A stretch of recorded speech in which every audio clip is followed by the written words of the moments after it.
જય માતાજી વિદ્યાર્થી મિત્રો, ધોરણ 10 વિષય વિજ્ઞાન પ્રકરણ 14 ઉર્જાના સ્ત્રોતો. એની અંદર આપણે છેલ્લે વાત કરી હતી જૈવભાર. પરંપરાગત રીતે આપણે અમુક ઉર્જાના સ્ત્રોતોનો ઉપયોગ કરતા. એમાં પહેલું જૈવભાર. જૈવભારમાં લાકડું અને આપણે સ્થાનનો એની વાત કરી હતી. છેલ્લે આપણે બાયોગેસની પણ વાત કરી હતી, જે આપણે ટેકનોલોજીકલ સુધારા કરીને અત્યારે મેળવીએ છીએ. બરાબર છે?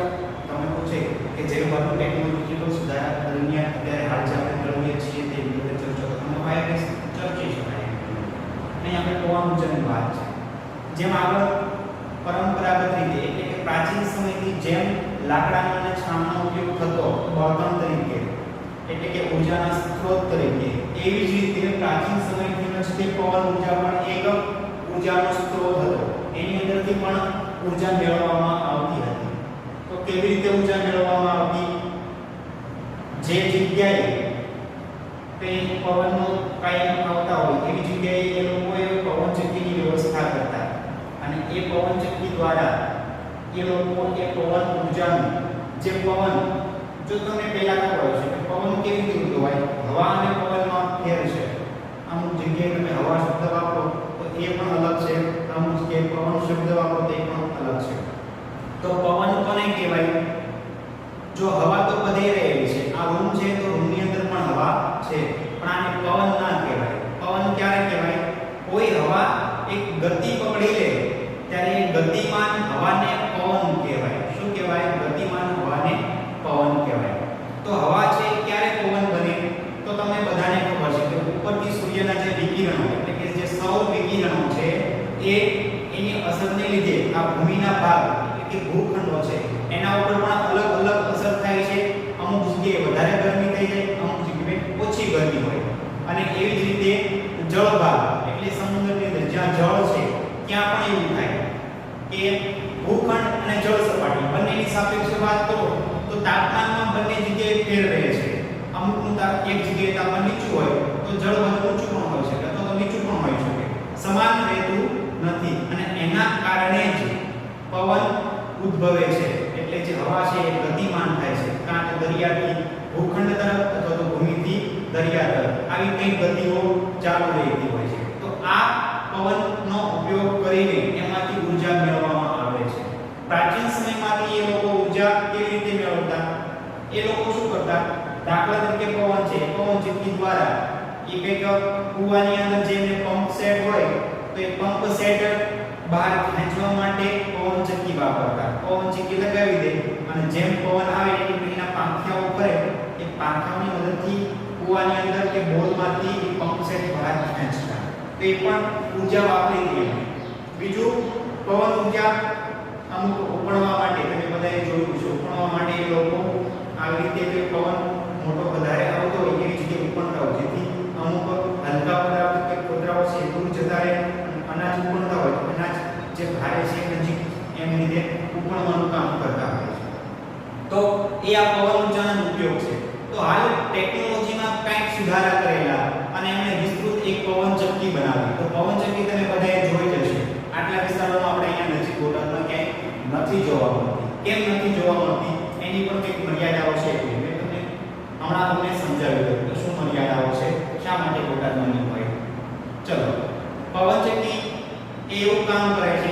એક તમે બધાએ જોયું છે કે વિદ્યુત પંખો હોય એના જેવું જ એક મોટું વિશાળ રૂપ હોય છે. એને એક નિશ્ચિત ધરી સાથે પાંખિયાઓને જોડી દેવામાં આવે છે અને એક નિશ્ચિત આધાર હોય છે અને એટલી ઊંચાઈ એને બરાબર વ્યવસ્થિત રીતે ફિક્સ કરી દેવામાં આવે છે. જે દિશામાંથી પવન આવતો હોય એ દિશામાં એની સામે ગોઠવી દેવામાં આવે છે. ફિક્સ કાયમ પછી એ બાજુ જ રહે છે. હવે પવન, ગતિમાન પવન એ પાંખિયા સાથે અથડાશે એટલે જે પાંખિયાઓ છે એ ફરવા માંડશે અને આ ફરતા પાંખિયાઓની અંદર કઈ ઊર્જા હોય? યાંત્રિક ઊર્જા. તો આ યાંત્રિક ઊર્જાઓ છે જે પાંખિયાઓ કરે છે, એ પાંખિયાઓ જે જનરેટરનું જે ટર્બાઇન હોય છે એ ટર્બાઇન સાથે જોડાયેલા હોય છે. એટલે પાંખિયા ફરે તો જનરેટરનું જે ટર્બાઇન છે એ ટર્બાઇન પણ સાથે સાથે ફરશે અને જો ટર્બાઇન ફરશે તો જનરેટરમાંથી વિદ્યુત ઉત્પન્ન થશે. એટલે પવન ઊર્જાનું વિદ્યુત ઊર્જામાં રૂપાંતર થયું. તો આ આપણો ટેકનોલોજીકલ સુધારો છે. શું કે પવન ઊર્જાનું હવે આપણે વિદ્યુત ઊર્જામાં રૂપાંતર કરી શકીએ છીએ. ઘણી જગ્યાએ જોવા મળે છે. તમે આ બાજુ જસદણ બાજુ જાઓ તો એ બાજુ પણ જોવા મળશે. પણ ભારત લગભગ એનું 5મું સ્થાન આવે છે. તેમાં પવન ઉર્જામાંથી વિદ્યુત ઉર્જા મેળવતા હોય એવા દેશોમાં ભારત દેશનું સ્થાન કેટલાનું છે? 5મું છે. હવે જો આ પવન ચક્કી એક આપણે સ્થાપી દઈએ, ઘણાને એમ હોય કે એક પવન ચક્કી સ્થાપી દઈએ, પણ એનો આઉટપુટ ખૂબ જ નાનો હોય. એક પવન ચક્કી એટલી બધી વીજળી ન બની શકે, એનું આઉટપુટ ખૂબ જ નાનું હોય. એટલે અમુક જગ્યાએ બહુ મોટા વિસ્તારમાં કેટલી બધી પવન ચક્કીઓ સ્થાપી દેવામાં આવે છે અને પછી એની સાથે એકબીજાની સાથે જોડાણ કરીને બધાનો આઉટપુટ એકઠો કરીને એક મોટી વીજળી મેળવવામાં આવે છે અને વિદ્યુત બીજા સુધી પહોંચાડી શકાય છે. જ્યાં દુર્ગમ વિસ્તાર હોય, જ્યાં આવી લાઈન મારફતે આપણે અહીંયા જો વીજળી ન પહોંચાડી શકાતા હોય તો અહીંયા આ સ્થાપી શકાય છે. હા, એ કરી શકાય. હવે આ જે જગ્યા, જે વિસ્તારની અંદર કેટલી બધી પવન ચક્કીઓ મૂકી દીધી હોય તો આ વિસ્તારને પવન ઉર્જા ફાર્મ કહેવાય. શું કહેવાય? પવન ઉર્જા ફાર્મ અથવા તો વિન્ડ ફાર્મ. સમજાણું? માત્ર એકલી પવન ચક્કી નહીં પણ કેટલી બધી પવન ચક્કીઓ હોય ત્યારે એક બેતર દાખલા તરીકે છે. એક બેતરની અંદર કેટલી બધી પવન ચક્કીઓ છે તો એને વિન્ડ ફાર્મ કહેવાય. બરાબર છે? હવે ડેનમાર્ક એક દેશ એવો છે જેને પવન ઉર્જાનો દેશ કહેવામાં આવે છે. પવન ઉર્જાનો દેશ કયો? ડેનમાર્ક. ડેનમાર્કને પવન ઉર્જાનો દેશ કહેવામાં આવે છે. શા માટે એને પવન ઉર્જાનો દેશ કહેવામાં આવે છે? કેમ કે આ ડેનમાર્ક દેશ એવો છે કે એમાંથી જે કંઈ વીજળી ઉદ્ભવે છે, ડેનમાર્કમાંથી કંઈ જળમાંથી કે પવનમાંથી કે કોઈ પણ રીતે જે કંઈ વીજળી બનાવે છે એ વીજળીના ટોટલ વીજળીના 25% કરતાં વધારે ભાગ તો એ માત્ર પવનમાંથી બનાવી લે છે. એટલે એની ટોટલ વીજળીનું 25% કરતાં પણ વધારે ઉત્પાદન એ પવન ઉર્જામાંથી કરે છે. સમજાયું? માટે ડેનમાર્કને વીજળી પવન ઉર્જાનો દેશ કહેવામાં આવે છે. પણ જો ટોટલ આઉટપુટની વાત કરતા હોય કે સૌથી વધારે આઉટપુટ કોનું છે તો એમાં જર્મની સૌથી અગ્રણી છે. સૌથી અગ્રણી કોણ છે? સૌથી અગ્રણી જર્મની છે. કેમ કે ડેનમાર્ક કરતા જર્મની સૌથી વધારે આઉટપુટ આપે છે. હવે આને તો એટલા માટે પવન ઉર્જાનો દેશ કહેવામાં આવે છે કેમ કે ટોટલ વીજળી જે આઉટપુટ થાય છે એનું 25% કરતાં વધારે પણ એકલું ડેનમાર્ક કરે છે. એટલે ડેનમાર્ક માત્ર પવન ઉર્જામાંથી કરે છે. હવે જર્મની એના કરતાં વધારે કરે છે પણ એના દેશનું કુલ કરતાં એટલું બધું 25% કરતાં વધારે નથી. જો ભારતનું સ્થાન લો તો ભારતનું સ્થાન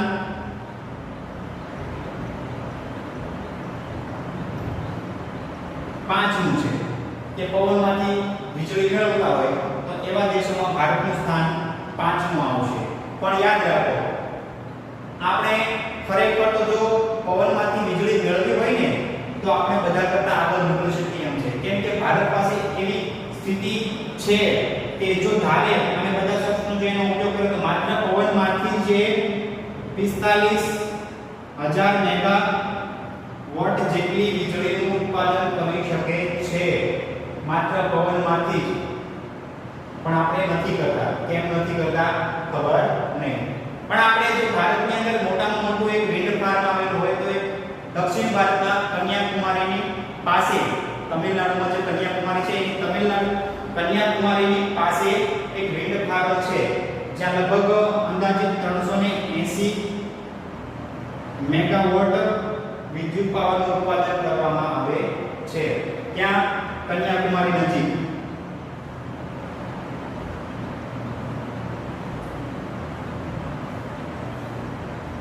બરાબર છે? 380.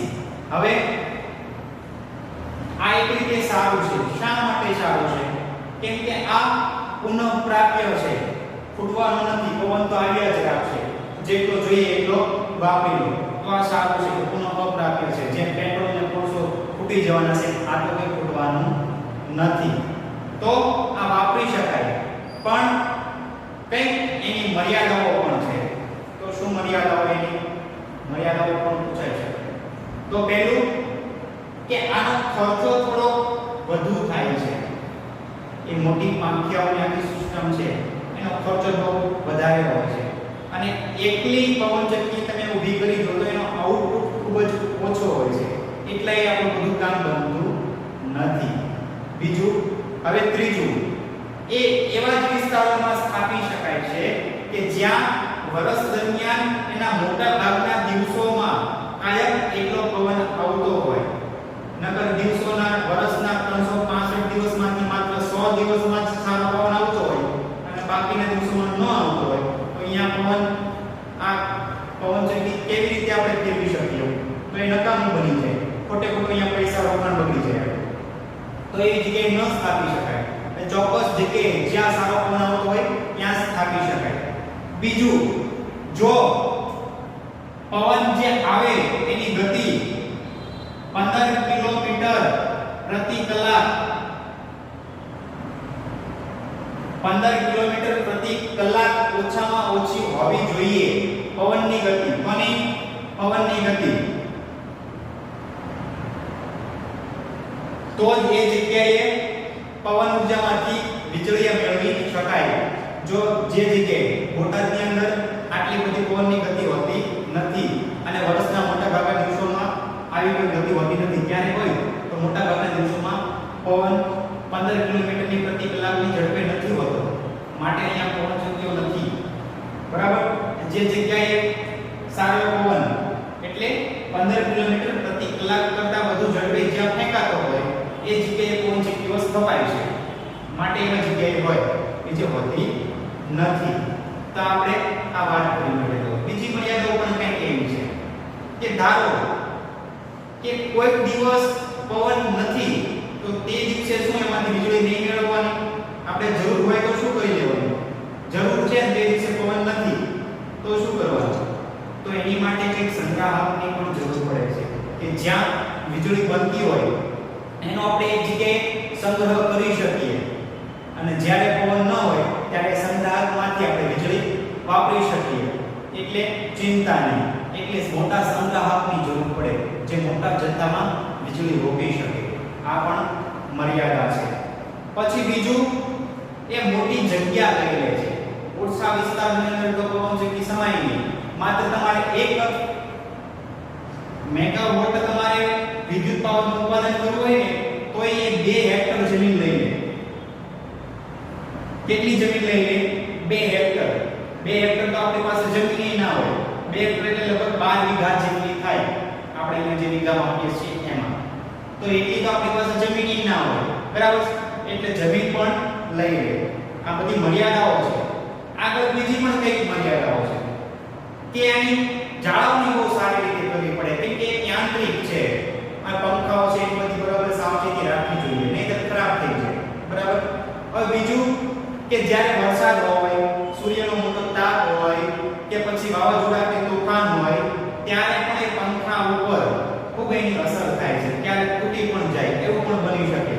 તો આ બધાથી આ મર્યાદાઓ આની છે, બધાથી એની ઉપર કંઈક માઠી અસર પડતી હોય છે. માટે ઘણી જગ્યાએ પવનચક્કી એટલી સફળ નથી. અમુક જગ્યાએ છે, બાકી બીજી જગ્યાએ સફળ છે નથી. તો એની મર્યાદાઓ છે એટલા માટે. ચલો, સમજાઈ ગયું? એકદમ સરળ થઈ ગઈ છે. વાંચી લેજો બુકમાંથી.